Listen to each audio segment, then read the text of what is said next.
excavación estratificada y en principio se ha fechado siempre del 7 a.C.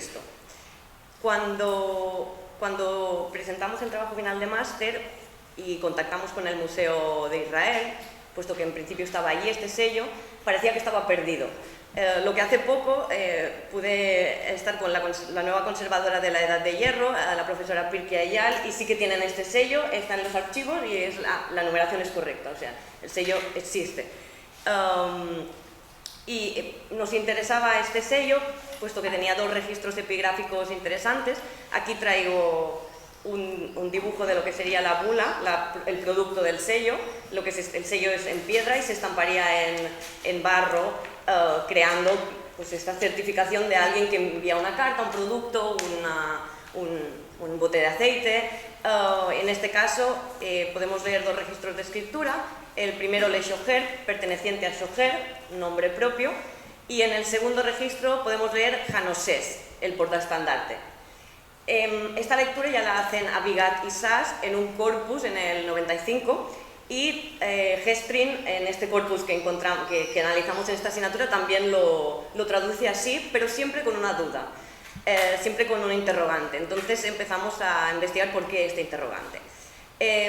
Cuando presenté el trabajo final de máster pensábamos que era la única muestra extrabíblica de este término, del cargo portaestandarte, pero el profesor Daniel Weinstadt me hizo ver que no, ya que en el 2008 él ya había publicado esta inscripción en un bote encontrado en Tel Motza, donde, aunque las palabras no están separadas, sí que se entiende, podríamos separar claramente este ben, que dividiría 2 palabras que podemos leer como 2 nombres propios, en este caso un nombre no teofórico, Sapán, hijo de Nosés, que podría ser un nombre propio o podría ser el mismo portaestandarte sin artículo, puesto que muchas veces encontramos cargos y oficios que no llevan artículo y que funcionan igualmente como epítetos o cargos de esta persona. Y en este artículo del 2008 ellos ya leen Sapán ben Nosés y traducen Sapán, hijo del portaestandarte. Lo traducen igual que en este sello amonita que os he enseñado justo antes.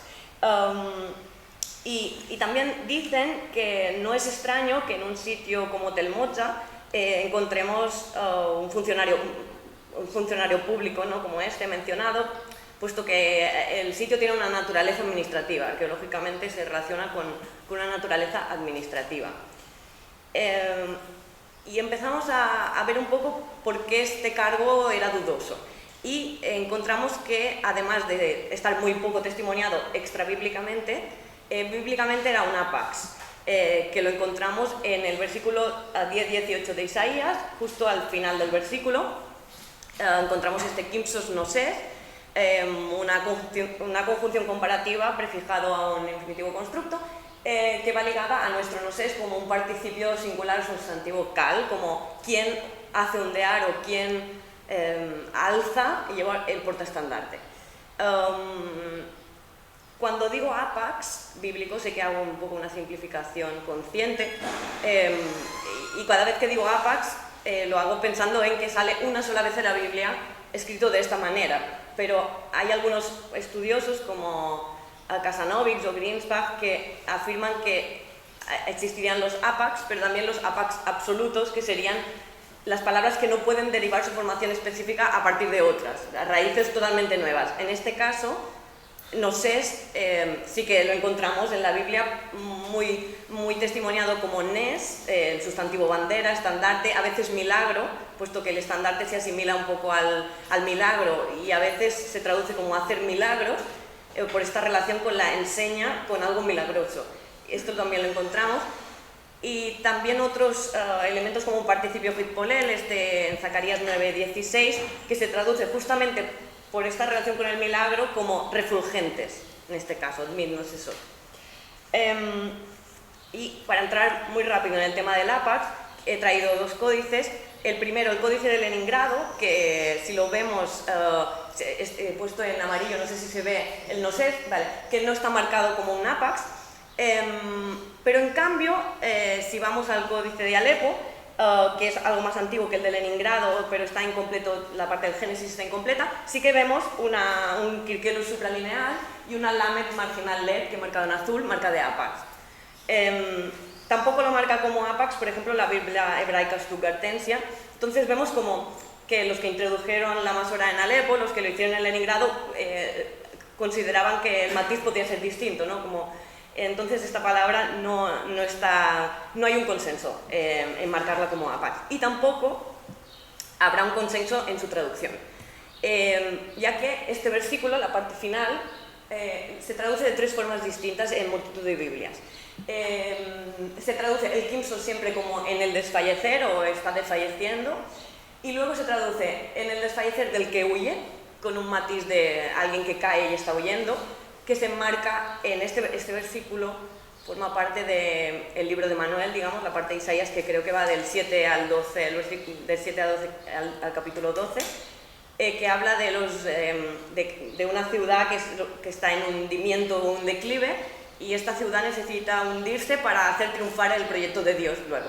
Entonces hablan en este final del versículo de alguien que cae y huye, o también otro matiz, como en el desfallecer, de que desfallece, justamente con una redundancia muy hebrea, y se marca así, consideramos, porque Kimsos noses, aunque no sean de la misma raíz, ya que Kimsos es, creo que de masas, de disolver, esta parte final tiene como una aliteración de sibilantes, Kimsos noses, y muchas veces se ha intentado traducir con la repetición de palabras para intentar como igualar esta redundancia. Entonces, en este tipo de traducciones son las como más poéticas, en que encontramos un enfermo que languidece, la carcoma carcomida, y muchas Biblias lo traducen así.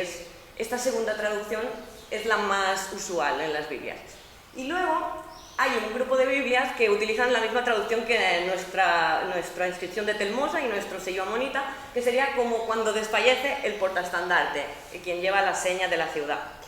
Y cuando pensamos en esta idea, creímos que era bastante clave el hecho de que cuando en una ciudad hay un declive y la gente huye o enferma, no es lo mismo que cuando cae el portaestandarte, que sería la persona que lleva el símbolo de la ciudad. Sería como un matiz de más fuerza, ¿no? Que cuando cae una ciudad ha caído todo, cuando cae el símbolo. Y este es un hecho que ya está tratado por rabinos de gran importancia, como Radá, como Albim, hablan de esta posible traducción. Y intentando clarificar un poco esta raíz,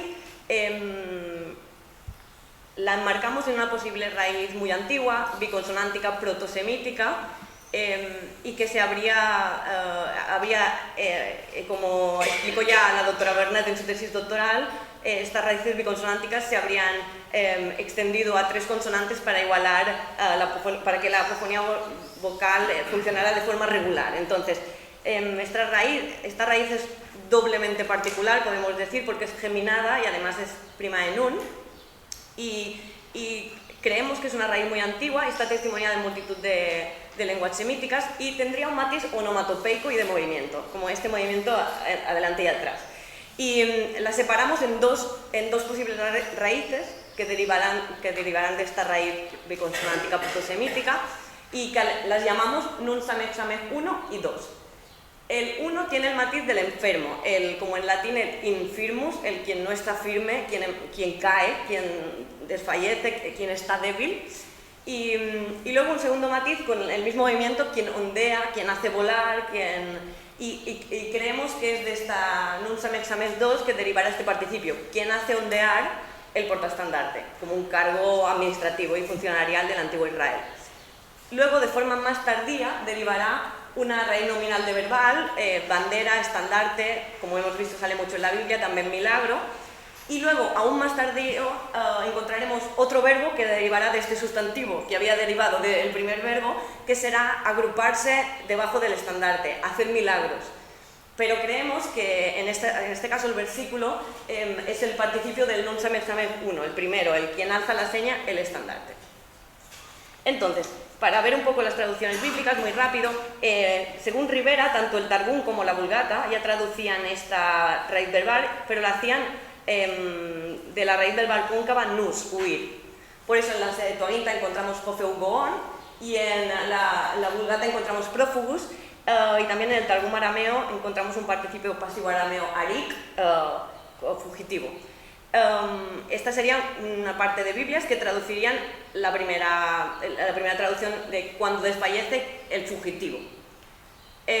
Luego, como he dicho, hay una traducción que abunda más, que es esto de la carcoma carcomida, el enfermo que muere, que languidece, y esta ya la defiende Ben Shoshan en sus concordancias bíblicas, así como Metzudat David, Metzudat Zion, Rashi, y la encontramos también en la Peshitta, la versión cristiana de la Biblia escrita en siríaco, del 5 después de Cristo, que utiliza, bueno, a menudo nos remite a la Septuaginta, pero en este caso no, y nos traduce como "y será como si no hubiera existido", y utiliza una forma del verbo ser. Y también lo hace Lutero en su traducción bíblica, y es la que más abunda. En multitud de Biblias encontramos este matiz. Y finalmente hay un grupo de Biblias que traducen nuestro portaestandarte, que defienden ya Radak, Malvino y Ezra, y en este caso creímos muy importante destacar que la Biblia de Ferrara, del 1553, traduce con este matiz: y será como desfallecerse alférez, de alfaris, caballero quien lleva el estandarte, jinete que cae, se desmaya el portaestandarte. Así como lo hace la Biblia de Ferrara, que creímos muy importante al ser una traducción ladina hecho por judíos sefardíes, también lo hacen multitud de Biblias directamente desde el hebreo, hechas traducciones desde el hebreo del siglo XV. Hay 8 que traducen de la misma forma, traigo 2. El manuscrito E3 del Escorial, que traduce también desfase alférez, con el mismo matiz que nuestro sello y nuestro bote de Tel Mocha, y la 10.288 de la Biblioteca Nacional de Madrid, cuando se desmaya el alférez también, encontramos el mismo matiz. Entonces creímos muy importante destacar, bueno, y traigo otra creo, sí, también en el Antiguo Testamento neerlandés, que también es del hebreo y no tiene salmos. En este caso traduce igual: cuando se desvanece, versmelt, el portaestandarte van Drager. No sé pronunciarlo. Y creímos muy importante que todas estas personas que seguramente conocían los matices de la pudredumbre, la carcoma carcomida, el enfermo, se decantasen por traducir el portaestandarte. Y creímos que era un hecho de mucha significación, donde las dos muestras extrabíblicas, sobre todo el sello, que aunque no sea procedente, no sea de una excavación científica, es un elemento muy administrativo, no tanto como el bote, no es tan administrativo como la inscripción, puesto que los sellos sí que parece que pertenecían a personas de la administración que tenían que firmar elementos. Entonces como que el cargo coge más importancia cuando lo encontramos en un sello o en su producto, la bula. Pero creímos que estos dos testimonios extrabíblicos aportaban luz un poco al versículo bíblico. Y además quería destacar que no solo aportan luz al versículo bíblico, sino también a la historia del antiguo Israel, a la historia del funcionariado de este siglo 8 a.C., 7 a.C., que es donde empiezan a aparecer muchos sellos y muchas bulas, y donde parece que la administración se vuelve fuerte y empiezan a aparecer multitud de cargos. Entonces, actualmente lo que estoy realizando en mi tesis es la agrupación de estos cargos, oficios o elementos funcionariales que encontramos en el primer segundo templo, en estos sellos, en sus productos, las bulas, y en los óstraca también. Entonces, para terminar, traigo una muestra de oficios que he ido recogiendo. Ahora tengo aproximadamente 53 oficios y cargos, y traigo 3 categorías. La primera sería los que salen muy testimoniados en muchos testimonios extrabiblios, en muchas piezas. No solo el rey, que sale por todas partes, sino también hay muchos sacerdotes, escribas, criadas, sirvientes, y son cargos que no solo están muy bien testimoniados y testimoniados muy abundantemente, sino también que entendemos muy bien de qué raíz pueden venir y que los comprendemos. Y por comparación semántica, porque la palabra ha llegado igual a nuestros días, etc. Esta es una parte. Luego hay otro grupo de cargos que traigo como... ¿Se lee bien? Más o menos, vale. ¿Sí? Hay otro grupo de cargos donde podéis ver el portaestandarte, que están también testimoniados muy bien, pero que no son tan claros, digamos. Como este portaestandarte lo tenemos testimoniado 2 veces, A veces por contexto no sabemos muy bien qué podrían significar, pero sí que parecen cargos y además están bastante completos en todas las inscripciones, como el Nasser al-Abait, el ministro de la Casa, luego tenemos el ministro de la Corvée, de quien está encima del trabajo forzado, tenemos el jefe de los panaderos, el notario, el gobernador, el segador, el juez, y son cargos que más o menos podemos entender en qué ámbito se podían mover. Y finalmente hay un tercer grupo de cargos, que todos tienen un interrogante, traigo algunos, que serían los más dudosos, porque o bien son parciales, como el jefe del o bien están testimoniados en sitios donde no parecen cargos. Es decir, hay alguna ostra que lleva lo que parecen dos cargos seguidos, sin separación alguna, sin artículo, sin un nombre que estemos dando al portador del cargo, y entonces parecen muy poco claros, ¿no? Tenemos el carnicero, el fogonero, el susurrador, el quien mira, quien decreta, el hacedor de la masa, que se ha relacionado, siempre se ha traducido así, pero no es nada claro. De hecho, el hacedor de la masa se encuentra todo seguido al arís, al carnicero, y no queda claro qué relación hay entre los dos sustantivos, ni si lo son o no lo son. Y luego hay algunos cargos que ya no podríamos considerarlos cargos, creo yo, como por ejemplo aquí he traído el saltamontes, el agaf, que siempre se había relacionado con una formación militar, un cargo de guerra, porque el testimonio más bonito que tenemos es un sello que lleva un arquero con una moda como muy asiria, y encontramos esto, un arquero y solo pone le agaf como el perteneciente al agaf, y siempre se había relacionado que era un cargo que nombraba a un militar especializado en la formación de arqueros o algo así, pero actualmente esta hipótesis ya no funciona mucho y se relaciona más con un nombre de familia, o como decimos en Mallorca, un malnom, un epíteto familiar, ¿no? Como encontramos también el perro, la mosca, y también encontramos muchos nombres de condiciones físicas, encontramos el cojo, el calvo. Entonces parece que lo que siempre se había relacionado con un cargo militar tiene más relación con un epíteto, como un nombre familiar que fosiliza y luego sigue nombrando a toda una familia. Y básicamente venía a plantear esto, que creo que estos cargos no solo pueden dar luz al texto bíblico a veces, sino también nos ayudan un poco a entender la formación administrativa de este antiguo Israel y un poco su jerarquía y sus elementos funcionariales. Y hasta aquí mi presentación, muchas gracias.